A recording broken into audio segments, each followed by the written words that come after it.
Right, there were a group of Hasidim that came from far away to the Tzemach Tzedik, the third Rebbe of Chabad. We just saw his picture. And they wanted to be by the Rebbe for Passover. I know I just wrote a story about that, but this is a different story. They wanted to be the Rebbe for Passover. They figured that maybe they could, before the Rebbe, before Passover, they could get in to see the Rebbe, but they were very disappointed they couldn't. They didn't get in. They didn't get in. The Rebbe was very, very busy and he couldn't see people. Okay, finally, in the end, the Rebbe agreed to see them and he saw them. There was like 20 of them or something. And he told them that he was very happy to see them, that we appreciated that they came from far away, but he didn't have much time and they could choose what they wanted. He had like 5-10 minutes. Either he could say a short mimer, a Chassidic mimer, or he could say a story to them. And what would they rather hear? So they said, we'd rather hear a story. They were simple people, and the Rebbe would say a mimer. There were Chassidic discourses that were very deep, and so they were afraid. Anyway, whatever it was, they said, we want a story. So the Rebbe said, okay, I'll tell you a story. Knockout story. Listen to this story. Once there was a Chassid, two Chassidim of certain Rebbe. He didn't say which Rebbe. It wasn't a Chabad Rebbe. There were hundreds of groups of Chassidim, hundreds of different groups of Chassidim, especially before World War II. That the Nazis wiped out whole families of Chassidim or groups of. Anyway, so there were two Chassidim. One was very rich, and the other one was poor, very poor. And the one that was very poor, he rented out the tavern, which was on the grounds of this rich Jew. And the tavern was, non-Jews would come and they would drink, they would have something to eat. They would sit there for a while, and he made money from that. I guess maybe there was a little hotel there as well, a couple of rooms to rent. So they're good. They shook hands and they made a deal, and he was supposed to pay, let's say, 100 rubles a month. I'm just saying, made up a number, 100 rubles a month. So the first month, he was barely able to. He made enough just for his family. The month after that started bad weather, and bad weather happened. There were other causes, whatever it is, but anyway, the next month he couldn't pay anything. So the first month he didn't pay, the second month he didn't pay. And so it went from month to month until after one full year, he had not paid 1 month of rent. So the owner, who was also a Chassid, a follower of this same Rebbe, said, listen, my friend, I see it's not going for you here. It's not working. You owe me a whole year's rent. I'll forget about it. Forget about the rent, but you have to leave.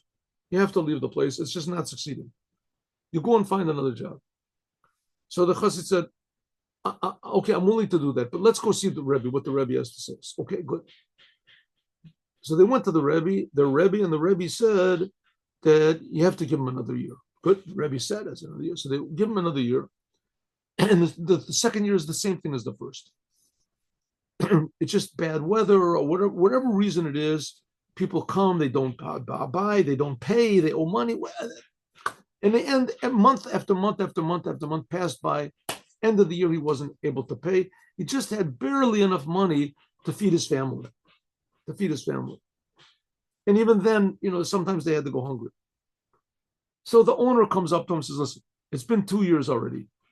You haven't paid anything. You owe me for 2 years back rent. I'm willing to forget about the 2 years, but you have to leave. You have to leave. So let's go to the Rebbe again. He said, okay. Went to the Rebbe, explained it. It was obvious that the Rebbe was going to say to him, I give you a blessing, but Rebbe didn't say that. The Rebbe said, you have to give him 1 more year. So the third year, he gave him a third year. And the third year was exactly like the first two. No better, certainly no better, maybe a little worse. And he wasn't able to, then at the end of the third year, after the holidays, after the month of Tishrei, whatever, so the rich landowner comes to this poor Chassid and says, listen, my friend, year after year after year, you haven't succeeded. You owe me 3 years. It's a fortune of money that you owe me. I'm willing to forego the whole entire debt, wipe the whole thing out. And here outside of your house, there's wagons. I've rented a house for you, a place for you in the next city. 2 months' rent I gave in advance. Go there and find it. He said, let's go to the Rebbe. He said, no, enough. I've gone to the Rebbe already two times. The blessing is not working. Whatever is not working, our partnership is finished. You have to go. His men went and they took everything from his house and they moved it to the other city and they helped him put him in the new house where he was. And that's it. I said, okay. But it didn't go well for this poor Chassid. He didn't find any new work. And little by little, he got into poverty. And they had to take his children from him and put them around different houses. The rabbis, the children were starving, to put them into different houses. And eventually his wife passed away and she wasn't well anyway. And then he died also from a broken heart. And his children were orphaned, and he went up to heaven. And up in the heavenly court, they said to this poor man that, okay, you go to heaven. You suffered terribly in the world. And he said, but one second, I want to know something. What's going to be with the rich landowner that he evicted me? He says he's going to go to hell. He says, why should he go to hell? He says, why? Because he evicted you. He was the one that caused your children to be orphans. He says, yeah, but he gave me this time. Yeah, I mean, he says, that's what we decided. We'll take that into account. Meanwhile, they sent him up to heaven. Okay. 10 years later, 5 years later, the rich man, he dies. And he goes to heaven. This is a story that Tzemach Tzedik is telling to all these Chassidim, right? These 5 years later, 10 years later, the rich man, he dies. He goes up to heaven. He says, no, what's going to be? Hell. It's hell. What's this hell? I was a religious Jew. I did Torah. I did the commandments. I did everything I was supposed to do. I was a good person. I gave charity. He says, yeah, what about that poor person you evicted from your land? Says, well, listen, I didn't evict him from the land. I mean, I let him stay for 3 years for free. And that's it. There has to be an end to it. He said, yeah, but he said you should have gone to your Rebbe. You should have gone to the Rebbe. Should have gone.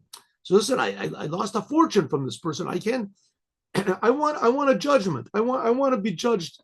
I want to state my case in front of a court. They said, okay, we'll take you to the heavenly tribunal. And this rich man said, I don't want any heavenly tribunal. Those are like, angel spirits. I want a court. Said, okay, you can be judged in front of the Maimonides and Rashi. Maimonides and Rashi and Saadia Gaon. What do you say about that? So listen, those people are, of course, the geniuses, great, holy people, but they haven't been in this world for hundreds of years. They don't know what money is and what money can do. They don't know what pressure I was under. 3 years I gave it. I want that there should be a judgment. That's what the rich man said. I want that there should be a judgment in this physical world, by living people. And the court agreed. And the Tzemach Tzedik looked at the people that were sitting in front of him, and he said, and I say that he's innocent and that he should go to heaven. Suddenly these people realized that the story was happening right now and that they were the court that this man requested. What do you say? And they all said, innocent, innocent. He should go to heaven. Zakai, Zakai, he should go to heaven. And then Tzemach Tzedik said, oh, that's the story. Had a happy ending. So it ended up that what the story that was being told, that they were actually partaking in the story and that they decided the fate and the judgment in the upper worlds. And that's the whole idea of Passover, that we were freed from Egypt, that we would be partners with the Creator even more. In some ways, our opinion is even more powerful than that of the Creator. We saw this by the golden calf. God said, I'm going to wipe out the Jewish people. And Moses said, don't do it. And Moses convinced God to change his mind. So we have that power also, that we can give pleasure. That was, we just learned that in the speech, in the sikh of the Rebbe. Remember what the idea of the sacrifices? That we give God pleasure. Have a good Shabbos with Mashiach now. God willing, Sunday morning, 8:15, 8 o'clock. 8 o'clock Sunday morning. See you all with Mashiach now.